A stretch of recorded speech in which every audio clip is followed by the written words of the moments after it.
Yes, we watched her grow up before our very eyes on the big screen, from Mermaids when she was just 9 years old to her latest movie, Penelope, which is coming out tomorrow, and I'm waiting as we see the transformation. That's some good morphing.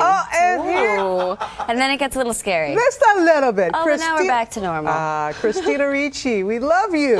Thank you. Good to see you. Now we see her live and in person. Yes, I've morphed into this. Because Penelope comes out tomorrow. It's a modern day fairy tale. Yes. And there's a family curse, and you have a nose that looks like a pig snout. Yes, Penelope is the product of a curse from 5 generations ago on her family, this very sort of wealthy, blue blood, famous family. And the curse was that the next girl born would be born with the nose of a pig. They had boys for 5 generations, and then they have Penelope. And so the only way to break the curse, apparently, is to find someone of her own kind to love her. And so her mother is sort of has faked her death to avoid paparazzi and tabloid stuff. All that stuff. And she's just horrified by the fact she had a baby with a pig nose. And she keeps her in the house for 25 years and prepares her to be a wife. And the whole time is like trying to find the man that's going to break the curse. And you're good at this. You are really good at explaining this. So sometimes actors and they have they go a roundabout way, but you're I always feel like I have to, because I feel like if I do a bad job, it's not fair. But was it difficult to have the notes? Yeah. No, it wasn't really. I mean, at first it was really fun and exciting, and I thought it was, you know, just fun, make-believe, kind of costumey kind of thing. But then it does get annoying, like after 10 hours, the glue starts to dry and you start to sweat a little and you can't scratch it. You can like go like this. But, you know, then it's off. So you wouldn't think about it until it was kind of later in the day? Yeah, well, I had a rule that I wasn't allowed to think about the nose or how much it irritated me until 4 hours before wrap. Because I knew if I started early, it would just go on all day. But if I allowed myself just 4 hours at the end of the day, that I could make it 4 hours. Genius. Yeah. Genius. Well, so that was my rule. Even though you did a great job in describing, I want to show a little bit of a clip to the people at home. This is Penelope. Hey, how about you and me heading down to the Cloverdilly pub right now? The Cloverdilly pub? Yeah. Best beer, best blues, some of the best beer bums in town.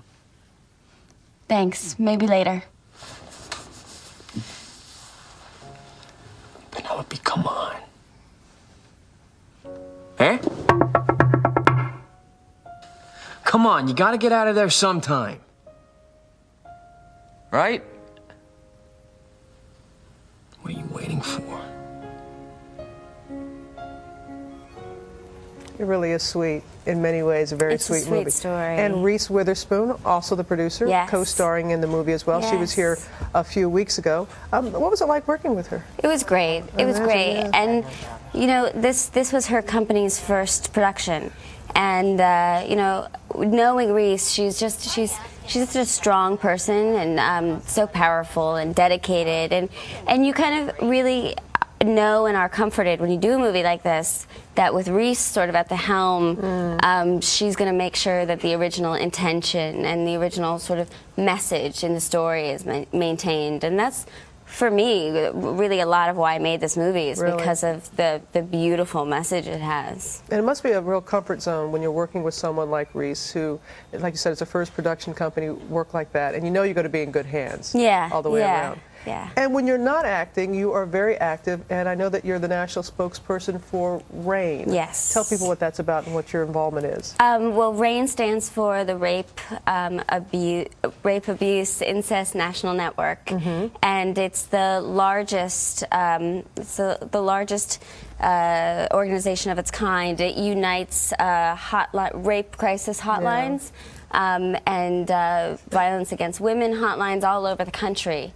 So if you call 1-800-656-HOPE, which is their 800 number, and give them your location, they will hook you up to someone who works for a rape crisis center in your area. And then, you know, depending on what kind of help you need, you can receive that kind of help. And it's anonymous, and it's free, 24 hours a day, 7 days a week. And, you know, our hope is to empower the victims, well, survivors, really. Empower the survivors and to encourage as many people as possible to not be ashamed and to report these crimes, because, you know, sex offenders are career criminals. That's right. And so our greatest chance of reducing rape and violence against women is to get women to overcome any shame and stigma that's attached and to actually report these crimes. That's great there, because there's nothing to be ashamed of. No. Christina, no. thank you very much. Where's little Ramon? Because you said we had to do addition to the family. He's in the dressing room. Okay, that's a little bulldog, little French bulldog. He's my okay, dog. Don't worry. It's not like a I didn't want to be that weird actress that's like, he's my dog. You never could be, I'd be a Christina. little- You're the real deal. I'd be a You're little the real much. deal. Thank you. You are a